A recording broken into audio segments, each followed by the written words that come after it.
Halo, selamat datang kembali di Auto Friend. Sebuah perbandingan yang agak sedikit absurd coba kami sajikan kepada Anda kali ini. Mengapa agak sedikit absurd? Yaitu adalah karena sebenarnya antara dua kontestan ini berbeda level atau berbeda kelas.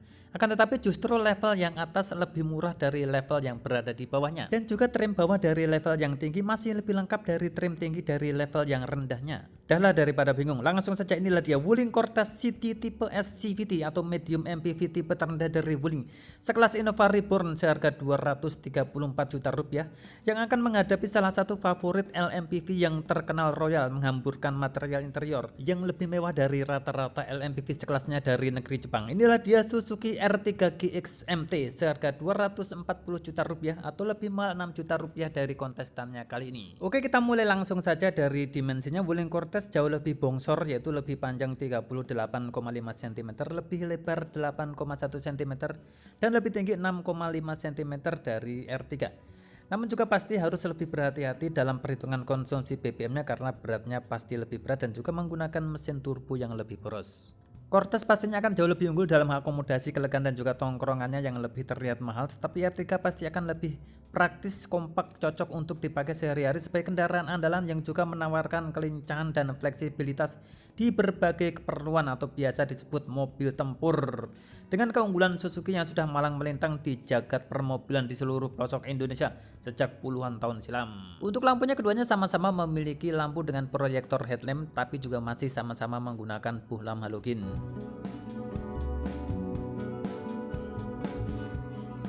Cortez sudah memiliki LED DRL di bagian bawah, sementara R3 juga unggul karena sudah memiliki fog lamp walaupun masih menggunakan bohlam biasa.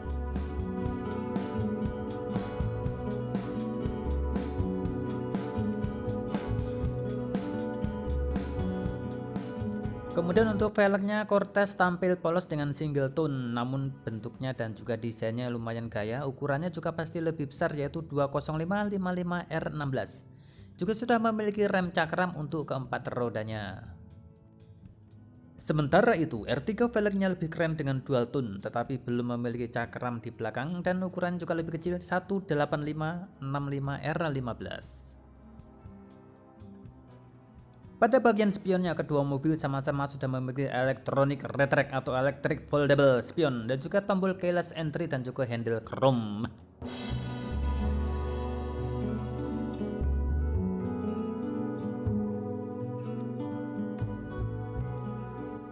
Kemudian pada samping bawahnya Cortez sudah lumayan gaya dengan memiliki add-on body kit berwarna hitam dan juga list berwarna silver pada bagian samping, sementara pada R3 masih polos-polos adanya. Dan juga pada Cortez yang sudah memiliki roof rail pada bagian atas walaupun ini ada tipe terbawahnya, sementara pada R3 ya belum ada. Bagian belakangnya Cortez juga lebih keren dengan tetap ada add-on body kit di bagian bawahnya berwarna hitam dan juga rear underguard berwarna silver. Menang pula karena memiliki kamera mundur dan antena lebih gaya. R3 pada bagian belakangnya belum ada kamera mundur, hanya disediakan kabelnya saja untuk memudahkan pemasangan. Juga pada bagian bawahnya relatif lebih polos.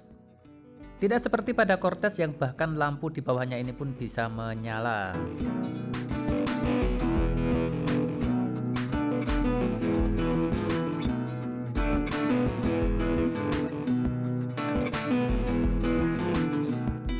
Ke bagian mesinnya walaupun sama-sama masih menggunakan mesin 1500 cc, namun dari segi spesifikasi teknis di atas kertas Cortez menang sangat-sangat telak karena sudah mengusung teknologi turbo yang sanggup menyemburkan tenaga sampai dengan 140 PS dan torsi 260 Nm, dan pada R3 hanya 104,7 PS dan torsi separuhnya saja yaitu 138 Nm.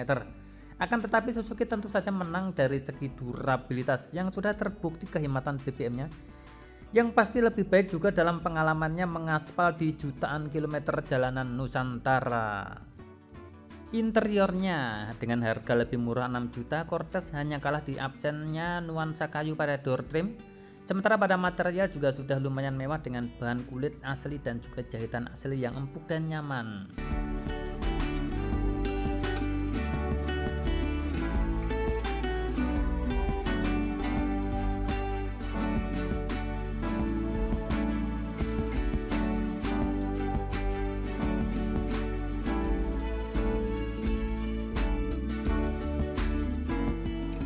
Nah, disinilah R3 menunjukkan keunggulannya dengan menyajikan kemewahan di bagian ini dengan kombinasi wood panel yang sangat menyolok kerennya. Namun bahan softnya bukan dari kulit dan hanya dari fabrik saja. Kami lebih suka dengan layout, desain dashboard dan pewarnaan R3 pada bagian ini. Nih ya, kalau nggak percaya saya tunjukin nih, dari 100% yang nonton itu yang subscribe cuma 2,7% tuh, tega kan? Makanya subscribe ya, alah, ya, alah. So please subscribe, like, comment, and share. Untuk tempat duduk atau joknya Cortez walaupun tidak memiliki pengatur ketinggian atau head adjuster, namun mengungguli R3 dalam hal materialnya yang sudah full kulit dengan kombinasi dua warna yang modelnya lebih premium dengan motif perforated pada bagian tengah.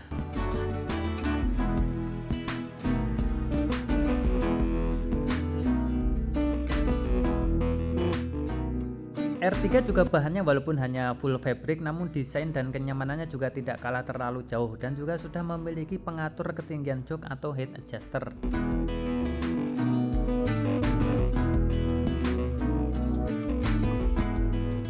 Pada sebelah kanan lingkar kemudinya R Cortez lebih unggul dari Core 3.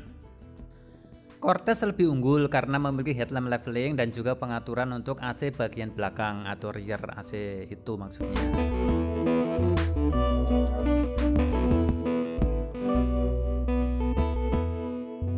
Sedangkan R3 mampu memberikan kesan nihil pada bagian ini, yaitu dengan menghadirkan nuansa atau aksen wood panel.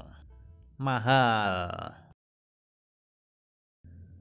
Pada bagian lingkar kemudinya Cortez tipe termurah ini kalah lumayan telak karena bahannya polos-polos saja tanpa balutan kulit, sementara tombolnya sama-sama memiliki audio steering switch dan juga memiliki Bluetooth teleponi.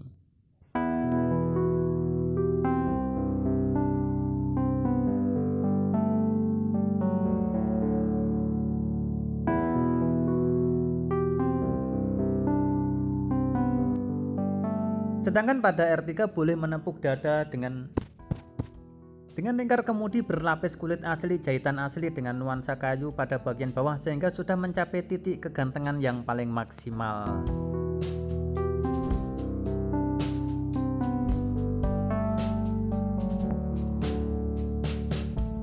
Dan untuk layout pada cluster meternya Cortez lebih unggul dengan MID yang full TFT, namun masih juga monokrom seperti R3 juga monokrom, tetapi R3 menawarkan gaya yang lebih sporty dengan jarum menunjuk ke bawah seperti ini. Lanjut ke bagian unitnya, kedua mobil sudah sama-sama menggunakan layar TFT 8 inci, namun Cortez sudah memiliki kamera mundur dan juga dilengkapi dengan jam analog pada bagian bawahnya ini. Dan juga pada Cortez juga sudah dilengkapi dengan konektivitas Wuling Link. Kemudian ke bagian AC-nya keduanya juga sudah sama-sama digital, namun Cortez masih manual dalam pengaturannya dan juga tidak dilengkapi dengan heater. Tetapi pada R3 lebih lengkap, sudah ada auto climate dan juga terdapat heater.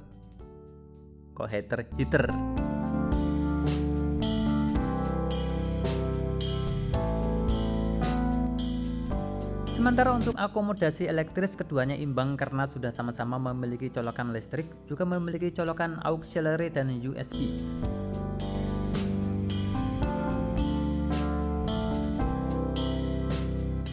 Akan tetapi di bagian bawahnya R3 membalas kekalahan jam analog di atas tadi dengan sebuah chiller atau pendingin pada dua buah cup holdernya yang digunakan untuk mendinginkan minuman yang berasal dari dinginnya hembusan AC, yang juga bisa dibuka dan ditutup. Khas Suzuki R3.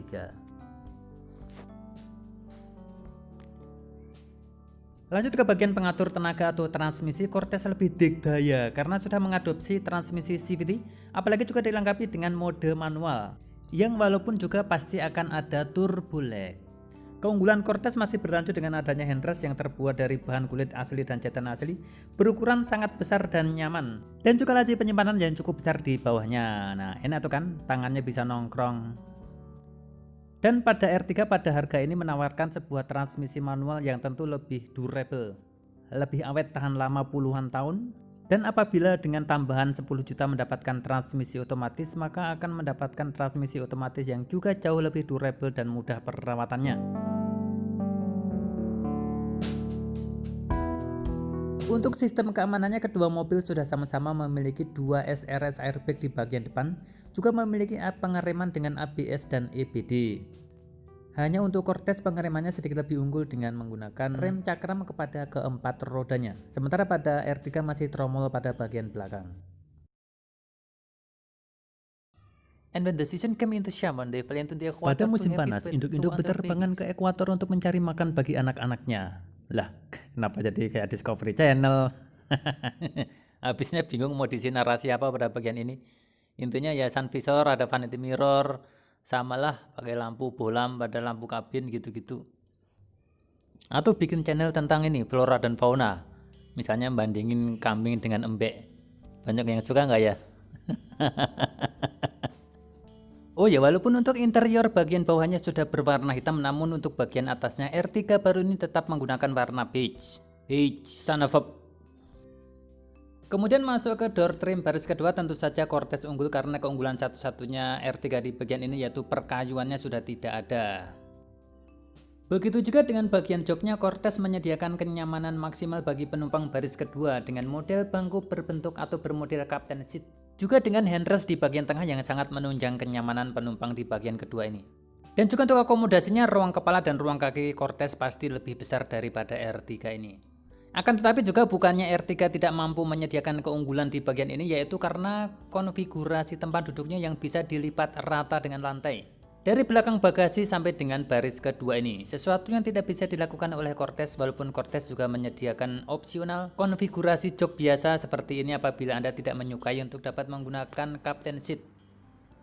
Untuk dapat mengakses bangku baris ketiga bagi Cortez sangat mudah karena terdapat jalur kosong pada bagian tengah dengan lantai yang benar-benar rata sehingga memudahkan untuk mundar-mandir dari depan ke belakang dan sebaliknya. Sedangkan R3 mengandalkan one touch tumble pada bagian kiri dan pelipatan 2 kali pada bagian kanan untuk dapat mengakses baris ketiga.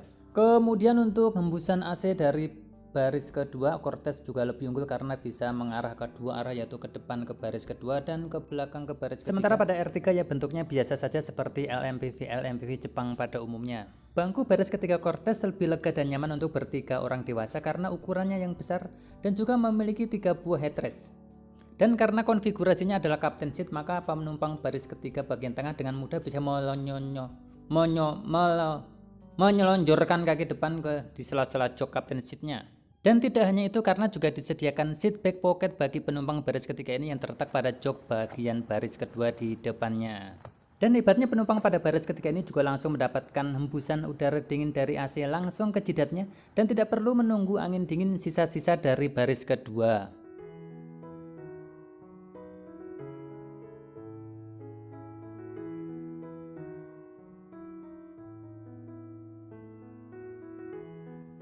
Dan sekali lagi keunggulan bagi R3 pada bagian belakang ini adalah joknya bisa dilipat rata dengan lantai sehingga memberikan akomodasi atau bagasi yang super luas apabila Anda membutuhkan untuk mengangkut barang-barang yang besar sekali.